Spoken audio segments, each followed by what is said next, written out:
everyone, and welcome back to my channel. Welcome back to Coffee and Firsties. Long time no see. I've been trying to film them, but this last month of pregnancy has just been really difficult to get videos edited and getting things put together to make sense, like would be entertaining to watch. And I haven't been feeling like they've been worth putting up, because I like to make high quality videos here on my channel, and I won't put up anything that is just kind of thrown up just for the sake of throwing something up as an upload. So I decided to kind of focus on things that you guys have been asking for a long time about, or things that I've been doing in my classroom that I feel comfortable about sharing with you all. Part of that has been this overwhelming, when I say overwhelming, I mean overwhelming need and want to go into more of my classroom management and make a series about it, or answer some of your questions, or show you what I mean.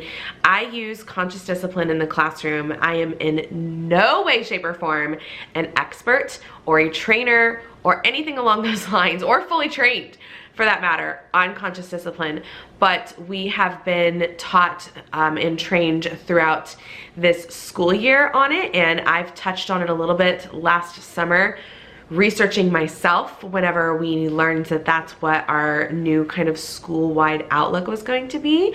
I did my own research on it, and I just fell in love with it. And I've told you guys, I've shared with you all the school year, this is the only classroom management plan that has made sense for me. It has taken my classroom and completely transformed it into what I want it to be, and it's changed me as my mental state as a teacher, and I'm not going back.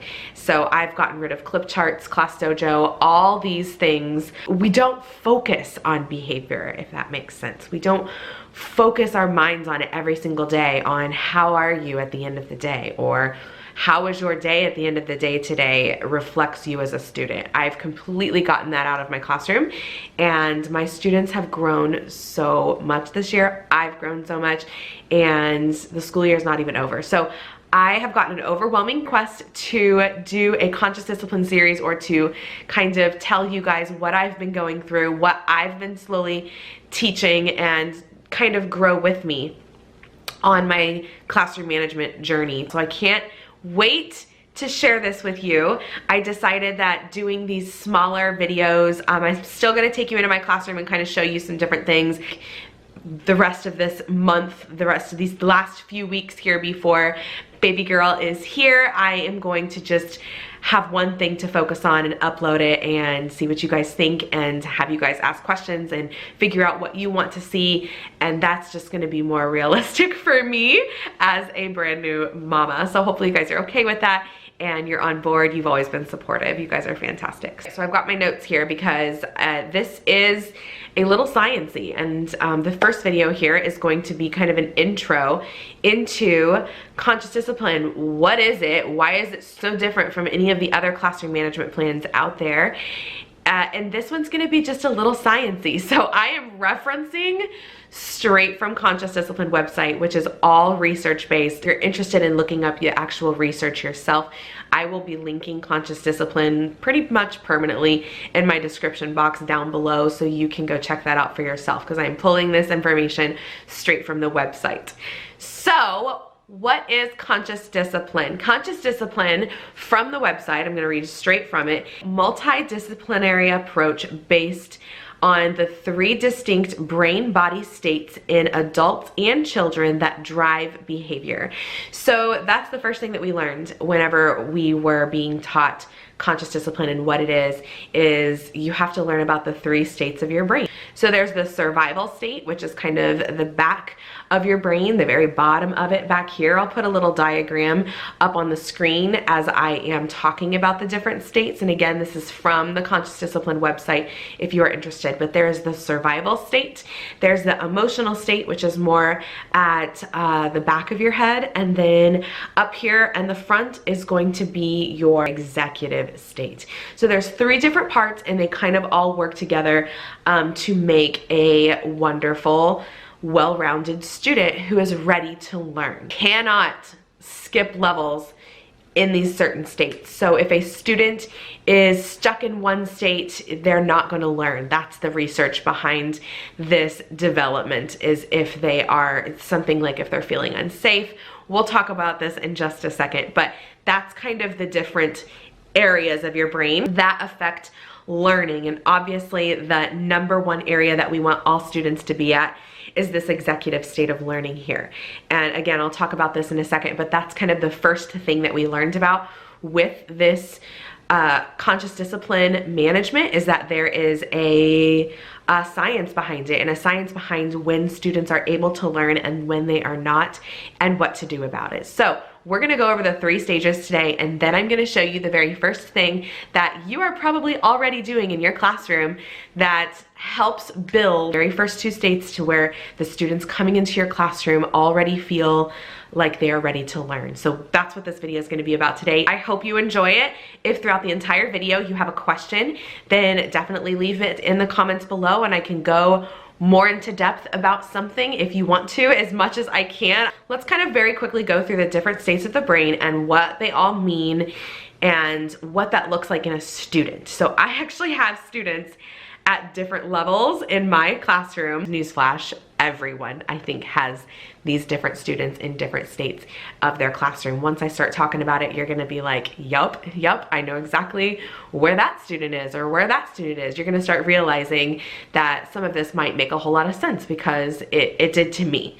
The very first state that even a baby comes in, okay, a baby coming into this world, which is perfect because I'm 35 weeks pregnant, are off at the survival state. So that is back here, where it is located at the bottom of your brain and more of your spinal cord. So the question that we always get with the survival state is, am I safe? So I'm gonna put these questions at the bottom here. If a student does not feel safe, then bottom line, they won't learn, or they're going to be in a completely out of mind set. You know, and that makes sense for babies too. They've been in the womb for so long, they're so comfy, they feel safe, and that moment that they hit that air, limbs are, you know, forced out and they're not so comfy and cozy anymore and they don't feel safe. So immediately they start crying and wailing and screaming, and of course that's what we want to see, but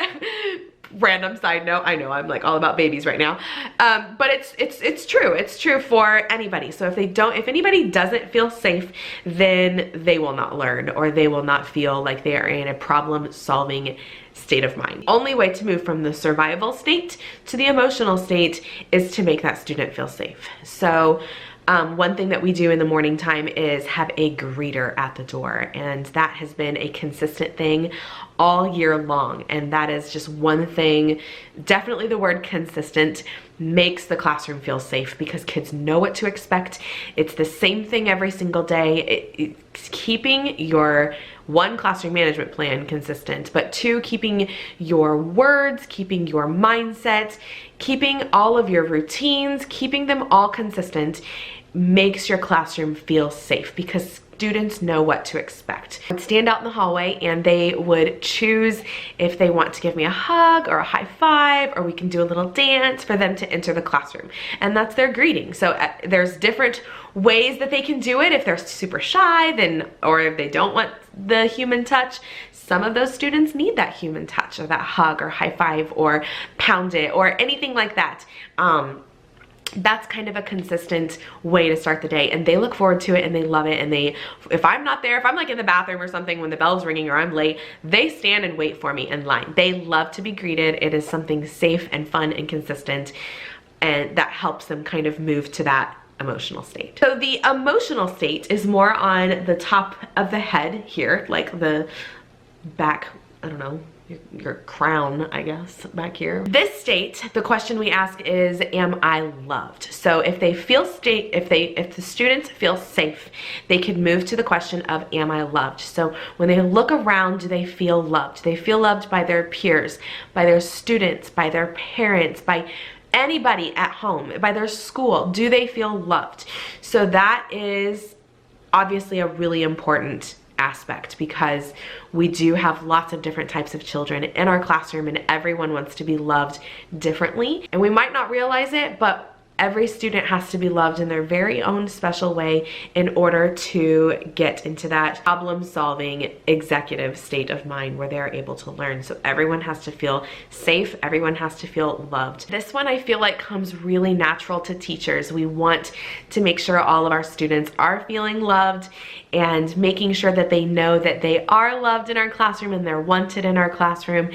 So one way that I do that is probably the same thing that you guys do, and that you just ask about their day or their weekend or their morning, or just ask them a question in general. What did you have for breakfast? And this is more personal. So in the morning time, when the kids are coming in and doing their morning procedures and getting to the rug to get started for a morning meeting, they're talking to each other, and they're also coming up and talking to me. So they have lots of stuff to say in the mornings. If you're in first grade, then you know that first graders, and I'm sure kindergartners, second graders, they have a lot to say in the morning. They want to come tell you about their life.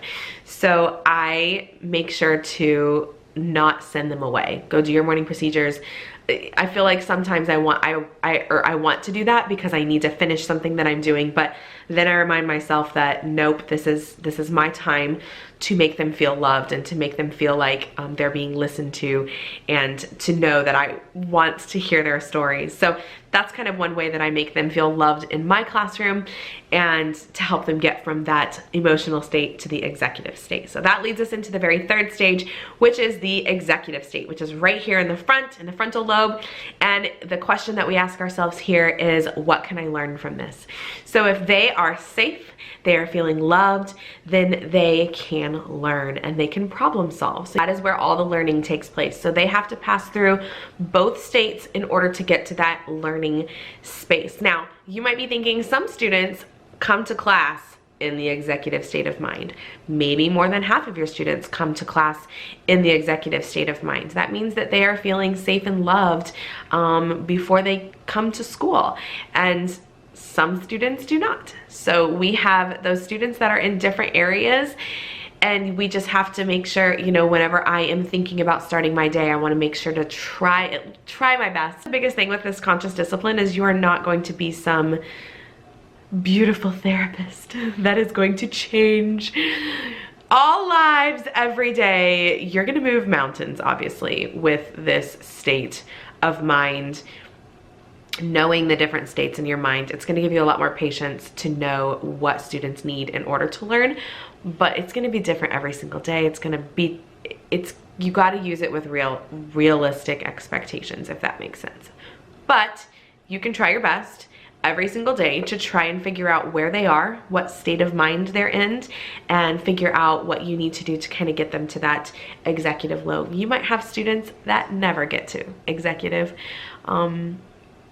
in that front for a very long time, and I experienced that this year.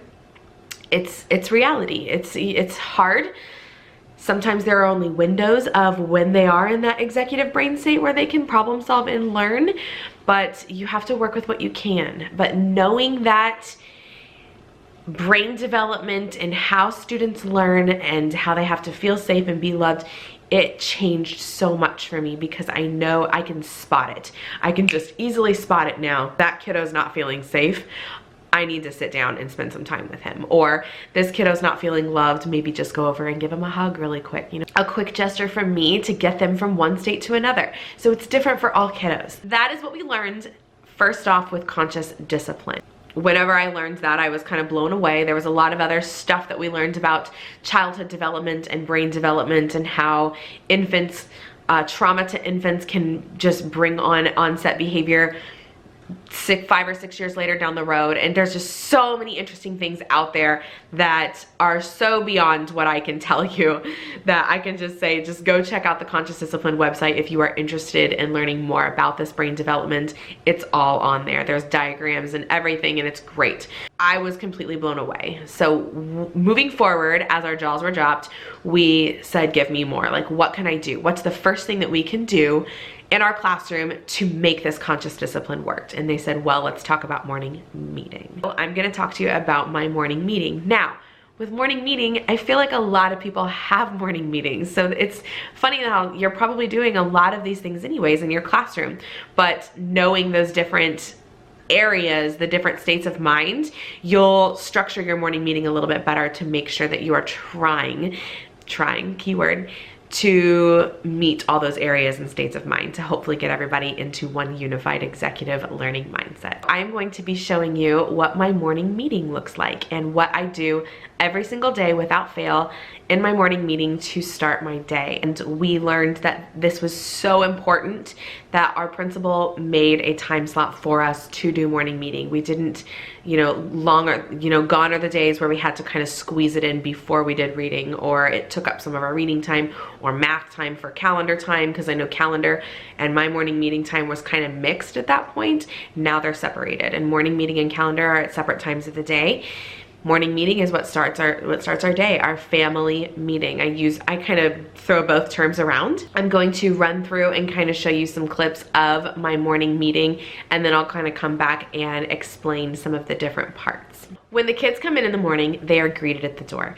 This will help them get into that emotional state, the safety state, both of those. That'll be taken care of at the door. When they come into the classroom, they will do their morning procedures, which we set up at the beginning of the year. They'll put their backpacks away. They'll look in their folders and see if they have anything important for me. They'll put their lunchbox in the lunchbox bin, hang up their stuff, and then they'll come to the rug. And I give them time. I used to be the teacher that wanted a silent, quiet, serene classroom in the morning. And I let that go. I let that go because kids love to talk, and they love to talk to their friends. They love to get stories out that happened overnight. I feel like monumental things happened overnight somehow, and they just always have something to say. So I let them have that time in the morning, and it honestly does a better job throughout the day on talking during work time and stuff, because I give them that time, at least in the morning time. I give them that time to talk it out, get it all out before I start our family song.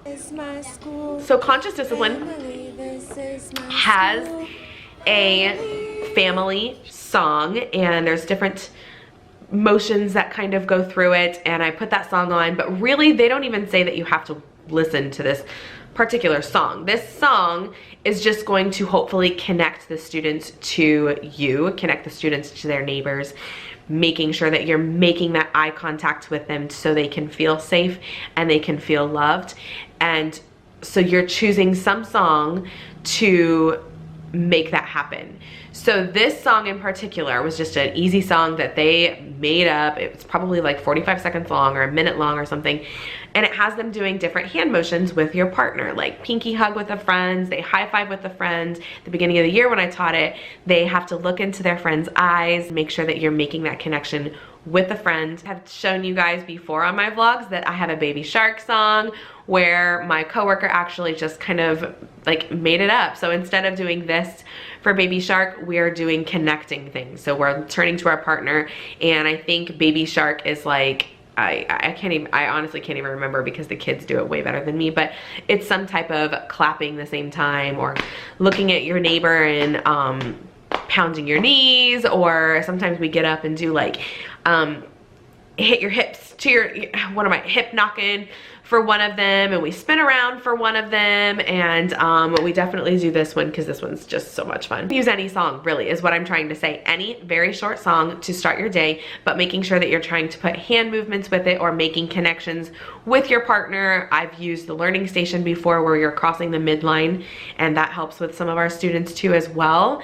So starting our morning off with a morning song, and they know at the end of the song that they have to be quiet, ready to go, crisscross applesauce in our circle. And that's when I come in and I say, "Good morning, first grade," and they say, "Good morning, Mrs. Peters," and I'll say something like, "I'm so excited that you are here today," making that connection, trying to look at everybody whenever I say it. Then we get into our breath. So Conscious Discipline has 4 different breaths. I'm not going to teach you the breaths right now, but basically these breaths are something that it's like meditation breaths, basically, where we are breathing in a certain fun way and then we are breathing out. So in this particular video, the kiddos choose balloon, which is my personal favorite. So they put their hands on top of their heads and they pump. They can either pump their balloon up, so, and then they let it out, or we take really deep breaths.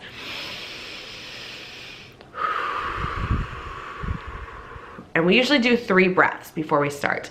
They love these breaths. Like if I forget, like at the beginning of the year when I was just now doing this, they would teach me, hey, we forgot to do our breath, Mrs. Peters.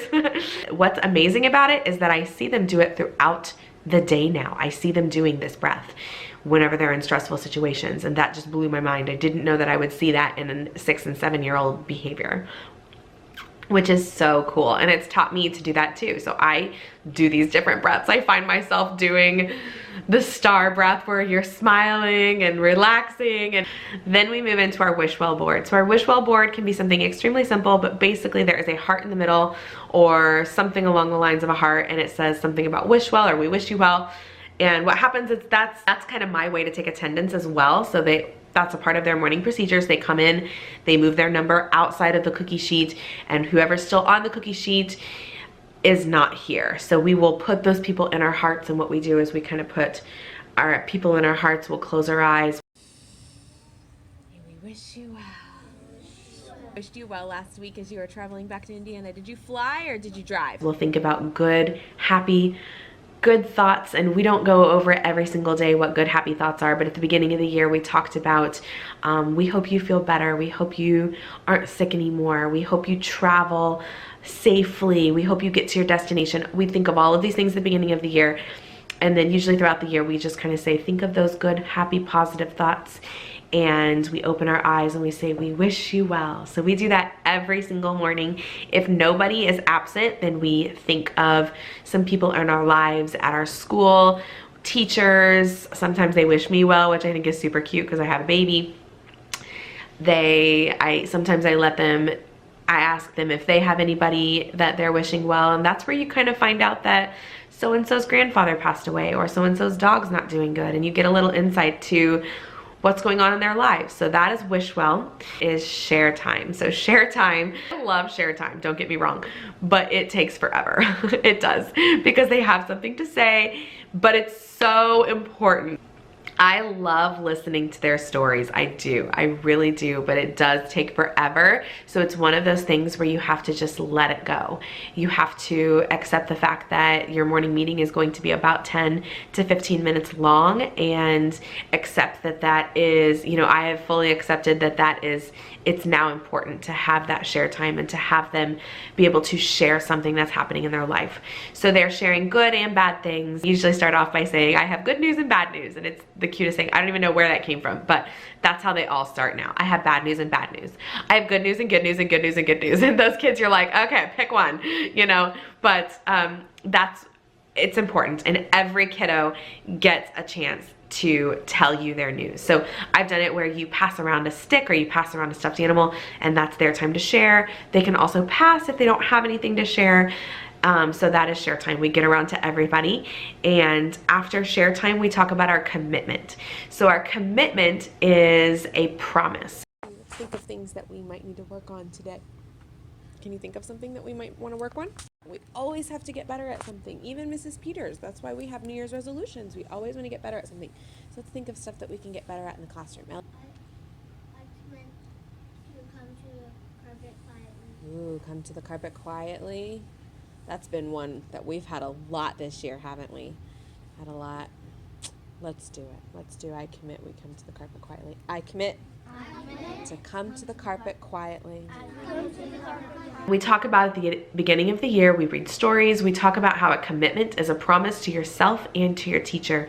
So normally this is more kind of teacher-led in the beginning, where we talk about yesterday we were really chatty in the hallway. Maybe today we will make a commitment to be amazing hall stars, and then talk about it, show what a good hall star is, practice it, and then that's their commitment today. So all day long, you are reminding them that they're focusing on one thing to get better as a person or a student, and that is being a good hall star. Now, in first grade, you probably have like a cajillion things that you want them to do better, especially at those crazy times of year. Hello, snowpocalypse and coldpocalypse a few weeks ago in Indiana.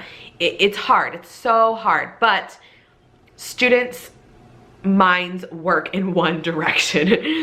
Some of them work in different directions. some of them work, most of them work in one direction. So give them one thing to work on. Give them feedback throughout the day on that one commitment that they are doing. So sometimes I play teacher versus student, to where if they're doing, that's a whole brain thinking thing. If they're doing awesome, then I'll give them a yes and they'll get a little tally mark. If they're not doing so hot, then teacher gets an ugh. They all say ugh. We practice and model again. So that is commitment, and I think this particular commitment was coming to the carpet quietly, which is a huge skill in first grade. So that is something that we practiced that day. And then at the very end, after the commitments, they kind of say their commitments to me, they say their commitments to their neighbor, then they come to the carpet and we watch announcements. So that is what our morning meeting looks like, and that is how we start our day on the right foot every single day, to where I try and break through those different states of mind to where everybody is in that executive mindset, so they can be good learners throughout the day. I hope you guys enjoyed this video. I hope it was informative and helpful, and let me know if you do conscious discipline in the classroom. That would definitely be something that I'm interested in, because it is not widely known. If you liked this video, please give it a thumbs up. It really supports my channel and it lets me know that you love these videos, and so I can continue to make them. If you have a question about conscious discipline, please let me know down below, and maybe our next video will be about that particular question. If you like learning about conscious discipline and you like watching teacher classroom vlogs, then feel free to hit the subscribe button. I would definitely appreciate it. Love having new subscribers and followers, and growing this little positive teacher group here on YouTube. I love it so much. I think I have the best subscribers in the world, so it melts my heart for you guys to subscribe to my life. I feel like I'm just this small town girl in Indiana who's making these videos, but I have at least 2,000 people who are watching my videos in my life every single week, which blows my mind. So thank you for being a part of this Coffees and Firsties journey, and other than that, I will see you guys in the next one. Bye.